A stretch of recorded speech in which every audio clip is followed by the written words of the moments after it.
I'm meteorologist, storm chaser, and author Cyrena Arnold. We're here to answer your questions from the internet. This is Severe Weather Support. At Barb's Loco says, where is Tornado Alley? So Tornado Alley is Texas, Oklahoma, Kansas. Tornadoes occur in these locations April, May, June. Now we're seeing a little bit of a shift where Tornado Alley is moving further east as well because we have moisture from the Gulf that comes up. You also have cold, dry air come further down, and that warm air and cold air coming together is what helps to cause thunderstorms. And the reason that we are seeing this eastern migration of Tornado Alley is mostly because of climate change. At Olivia Frog says, how the f do we predict weather? How do we just see the future and know what the temperature is? So the way we're able to predict the future and tell you what's gonna be happening is through weather models. A whole bunch of equations that are thrown into a computer. They are run at government institutions or universities and research facilities. They're taking in what's happening with the atmosphere right now. They're applying it to these equations that we know about the atmosphere and outputting information about what's gonna be happening in the future. So then your TV meteorologist can log onto their computer, pull up these different websites, and actually see what's happening in those forecast models. Even the free weather app on your phone is usually being tied back to one specific forecast weather model. We as meteorologists have to be able to figure out which model are we going to use in what situation. We know different forecast models have different strengths and weaknesses. Some are really good within the next 12 to 24 hours. Some are much better when we're looking out 5 to 7 days. Some are better at forecasting hurricanes. Some are better at nor'easters. And some perform differently in different locations around the world.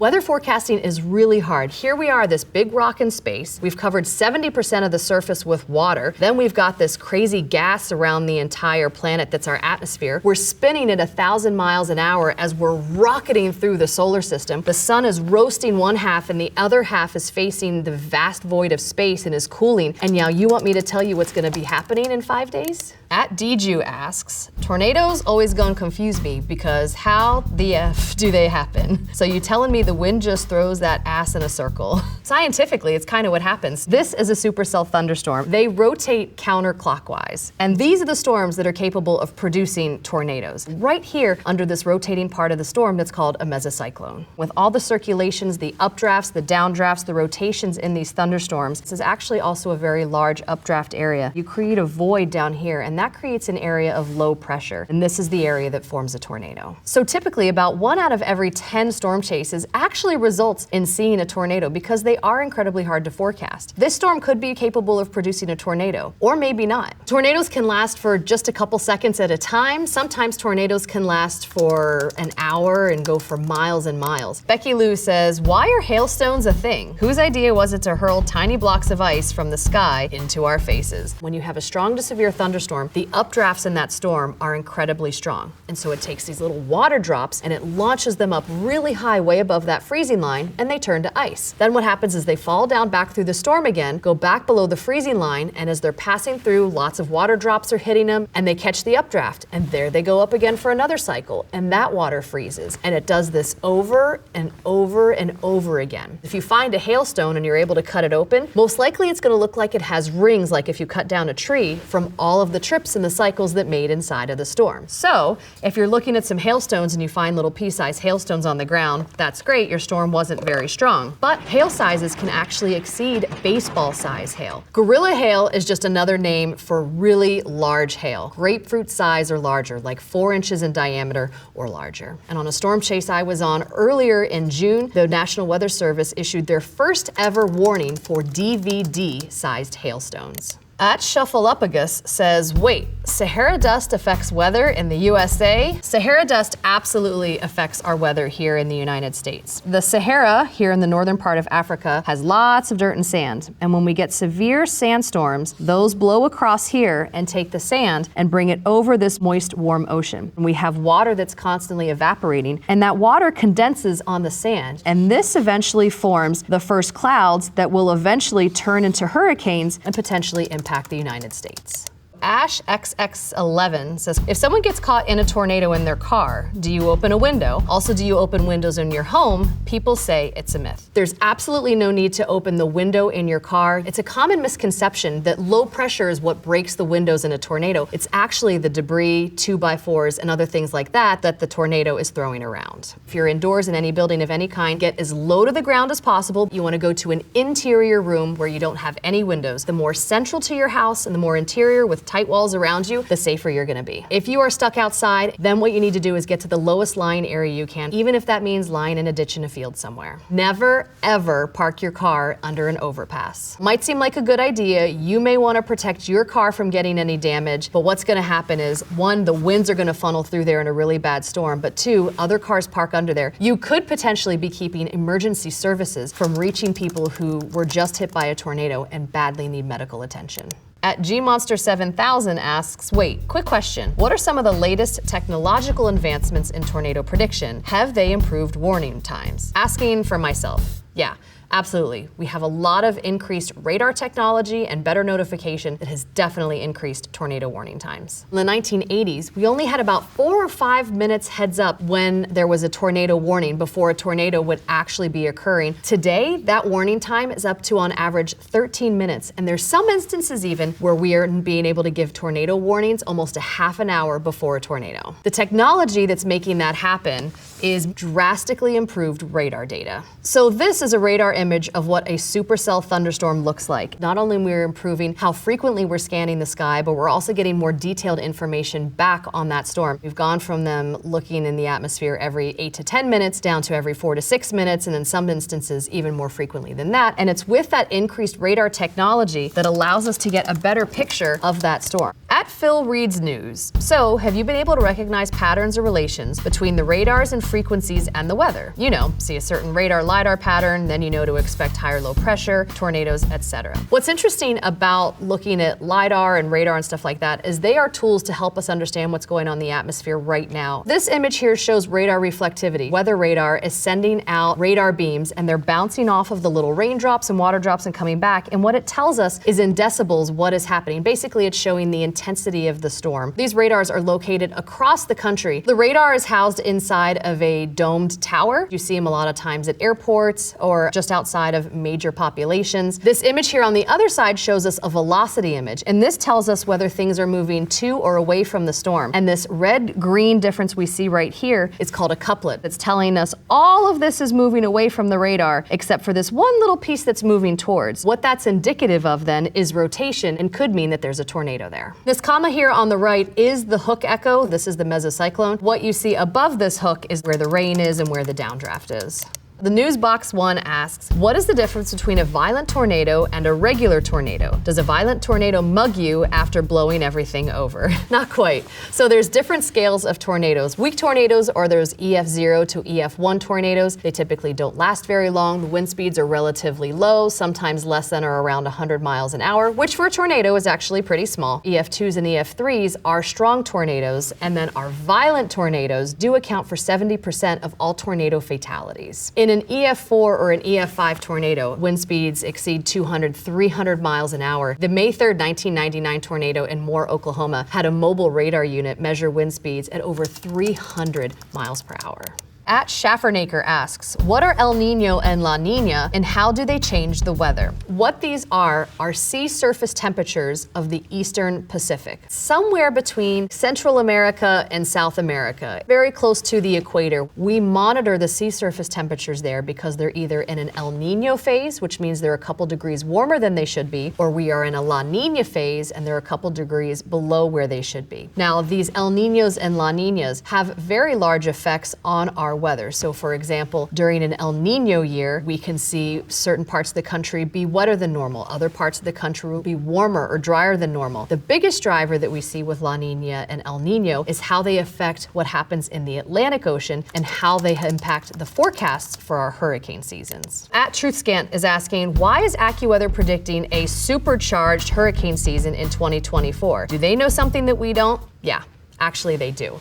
So with this upcoming hurricane season, the Hurricane Center, Colorado State University, Atmospheric G2, all of these locations are forecasting an above average hurricane season. First of all, the waters in the oceans right now in the Atlantic and the Caribbean are darn near record highs. Warm water is the fuel for hurricanes. It's what makes them strong and it allows them to last for a really long period of time. The second reason is we spent last summer in 2023 in an El Niño year. El Niño years are known for reducing hurricane activity in the Atlantic. The bad news is that we are transitioning from an El Niño year to a La Niña year. It means those sea surface temperatures in the Eastern Pacific are going to be colder than average. When that happens, it actually decreases the amount of wind shear we see in the Atlantic Ocean and is also something that leads to an increased hurricane season. So hurricane season begins June 1st and goes all the way through November 30th. And within that time frame, in a typical year, we see about 14 named storms. About 3 of those become major hurricane, which is category 3, 4, or 5. For 2024, the experts are forecasting that we're going to see more like 23 named storms. So the number of named storms we're forecast to see this year, as well as the severity of them, is higher than what we've ever forecast before. At Starbex asks, are storm chasers adrenaline junkies, or are they doing real science out there with all those crazy gadgets and gizmos in their storm chasing cars? All of us are a little bit of adrenaline junkies at heart. Can't deny it. It's something that we do absolutely love. The toolkit for a storm chaser can vary far and wide. We definitely all have cameras. We're looking for weather data through redundant sources. So we're getting warnings on our phones and alerts are popping up. We're getting texts. We can pull up radar data on computers, but many of us also have weather radios with us because if you get into an area where there's no internet, there's no cell phone reception, they will announce when warnings are issued and the locations that those warnings are for. Another thing that a lot of storm chasers will have with them is different types of anemometers, a fancy word for something that measures the wind speed. You're going to see anemometers like this one that are both measure the wind speed with the propeller and the direction of wind. One of the things that people are most interested in doing is collecting weather data from inside the tornado. Sometimes you see people shooting rockets into storms, flying drones very closely nearby to storms. There's some research teams where their goal is to get out in front of the tornado and put these weather instrumentation dishes that are really, really heavy out on the ground or in fields with the purpose of having a tornado come over them, suck it up, kind of like you saw in the movie Twister. That's actually based on a real scientific experiment that happened about 30, 40 years ago. The actual vessel, instead of being named Dorothy, was actually named Toto. At Mello Malebo says, weather forecasts always mention it's going to be partly sunny or partly cloudy. What's the difference? I feel your pain there. But to help you understand this better, what we're going to do is we're going to imagine the sky above us is like an upside down bowl, like a big dome. We are going to divide it into 8 sections. This is how us meteorologists look at the sky. If there's no clouds present and all sections are clear, we're going to go ahead and call that clear. If, however, we take one of these sections and we fill it with clouds, now this one section is going to tell us that this is mostly clear because now we have 1/8 of the sky that has clouds in it. If we have 2/8 covered, this is now mostly sunny. Here's the handy dandy cheat sheet with all of its fractions. Partly cloudy is 3/8 of the sky obscured by clouds. Partly sunny is 4/8. But if you have all 8s of the sky covered in clouds, it's just a good old-fashioned cloudy day. At Kid Chris asks, in the movie Twister, the EF5 is so strong that it destroyed everything, yet the 2 main characters used leather belts tied to a pipe to prevent them from blowing away. I'm starting to think that shit was fake. Yeah, absolutely, it was. So this was supposed to be an EF5 tornado, the strongest of all tornadoes. They wouldn't have been able to hang on with just leather belts. There would be an incredible amount of debris flying around in there. We're talking about entire roofs of houses, and they would unfortunately have been hit by a lot of that debris. So in that movie, which is one of my absolute favorites, don't get me wrong, you see things like cows fly by. Tornadoes are able to pick up cows. They are able to pick up tanker trucks. They're just incredibly powerful forces of nature. So in some ways, the movie is accurate in what it shows you and what the tornado is capable of moving or picking up or the damage that it causes. I Like Corn wants to know, how accurate is the science in the new Twisters movie? Can we actually disrupt tornadoes in real life? And WTF, twin tornadoes can combine into one? Like what? The odds of 2 tornadoes being able to combine into one are pretty slim. We got twins! Twins! They're combining. What's more likely to happen is that their different rotations would disrupt each other. They are not going to form some super tornado. Now, we do see out in the field storm chasing 2 tornadoes happen at once from time to time. It's super rare, but you can have a main tornado and outside of that have satellite tornadoes that form that are much smaller and much weaker tornadoes. As for your second question, you think you can disrupt a tornado? Can we actually disrupt tornadoes in real life?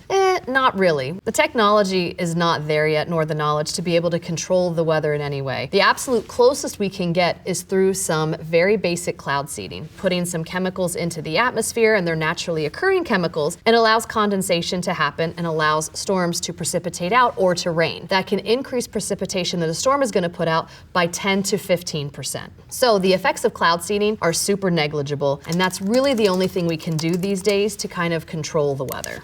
This is my handle says, what causes heat waves? I can't figure it out. Heat waves are when you have very hot air persistent over a location for a very long period of time. Sometimes you can have heat waves that form, say, along the Gulf, where you've got strong southeasterly winds or flow that keep other storms away. You have high pressure there, and the sun just beats down on you and allows that humidity to pour in and the temperatures to climb. And heat waves can be particularly deadly, not so much because of the actual ambient temperature of the air, but due to the heat index. So that's when you combine the temperature of the air plus the moisture of the air, the humidity. If it's extra humid, the sweat on your body, which is your natural air conditioning system, doesn't evaporate and doesn't allow you to cool. So it may be 95 degrees out, but with really high humidity, it could feel more like 105. Actually KD asks, so a hurricane is coming and I can literally smell it. It smells exactly how the sky smells before a tornado. Who else can smell storms? Actually, when you're smelling rain, oddly enough, what you're smelling is some of the different pollutants in the atmosphere. So when you have this warm rain fall down, particularly on asphalt, you can actually have a chemical reaction that increases some chemicals in the atmosphere temporarily, which are the ones that you can smell, and that's why you can smell rain. Sometimes people can feel it in their bones or in their muscles. Our atmosphere is really heavy and it's pushing on us constantly with about 15 pounds per square inch on your body every single day. But that can vary. When we have high pressure, that may be more like 16 pounds per square inch, and with low pressure, it's more like 14. That air acts like a natural compression instrument for us, and when we have lower pressure, less air is pushing on you, you have less pressure on your joints and your muscles, and this is why during low pressure, some people feel achiness or soreness in their muscles, especially from old injuries, and why some people also get headaches. Hunter T wants to know, how much energy could we generate from a hurricane? Now, it would be really hard to capture energy from a hurricane, but hurricanes are incredibly powerful. People estimate that a hurricane is able to release as much energy in a day as the entire world consumes in a day. Some people estimate the average life cycle of a hurricane can generate as much electricity as 10,000 nuclear bombs. So Baby Gorgeous asks, question for meteorologist friends, what happens when 2 hurricanes hit each other? Do they break up or combine? If 2 hurricanes were in fact to hit each other and collide, they would actually break down the systems in each storm. Hurricanes are a little bit like an engine, and they run on a very specific fuel, which is that warm ocean water. They have set circulations in them, and this is what allows a hurricane to last for a really long period of time. If they were to hit, it would be very similar to 2 cars on the highway colliding. It's not like it would form some supercar, you would just have 2 really wrecked cars. Bryce Jones asks, can lightning strike the same place twice, and can tornadoes cross rivers and mountains? Yes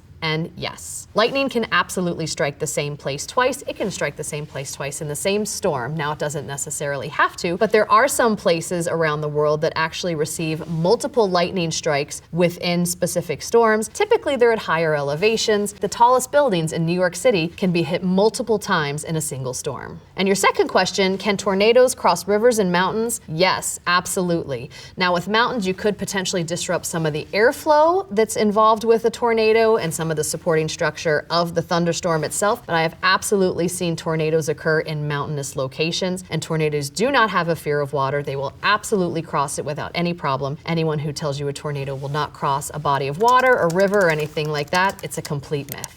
Faded Fairy asks, why does thunder sound like the world is ending? Thunder is actually just hot, expanding air. When that lightning strike occurs, it heats up the air around it so fast, it actually breaks the sound barrier, and what you're hearing is basically like a sonic boom. And that rumbles through the atmosphere. After you see the lightning, count 5 seconds, and after 5 seconds, if you hear the thunder, that lightning strike was 1 mile away. After 10 seconds, that lightning strike would have been 2 miles away. One of the most important lightning safety tips out there is the 30-30 rule. A lot of lightning comes out the backside of thunderstorms. After you see the last lightning strike, wait 30 more minutes before you go outside. At Thichuya asks, how much energy does a lightning strike have? Lightning strikes can have various amounts of energy in them, but I can tell you that a lightning strike itself is 5 times hotter than the surface of the sun. Lightning is just a release of static electricity. When you were a kid and you used to rub your bare feet on the carpet and then touch your sibling and zap them, lightning is very similar. Lots of ice particles are rubbing together, creating static electricity. You'll see this strike that goes from the sky down to the ground. It's the electricity trying to balance itself out again. Areas of low concentration of electrons trying to balance out with areas of high concentrations of electrons. If you're ever standing outside during a storm, or maybe there's rain nearby, or maybe even like a town over, and you start to feel all the hair on the back of your neck stand up, that's a bad sign that you may be hit by lightning. If you're an open body of water like the ocean or in a pool and a thunderstorm moves in, please get out of that water and go inside, because water is a big conductor of electricity. And so if lightning hits that pond that you're in, or that pool, or that body of water, it could electrocute you as well. So these are all the questions for today. Make sure that when you're out there, you're weather aware and not scared. Thanks for watching Severe Weather Support.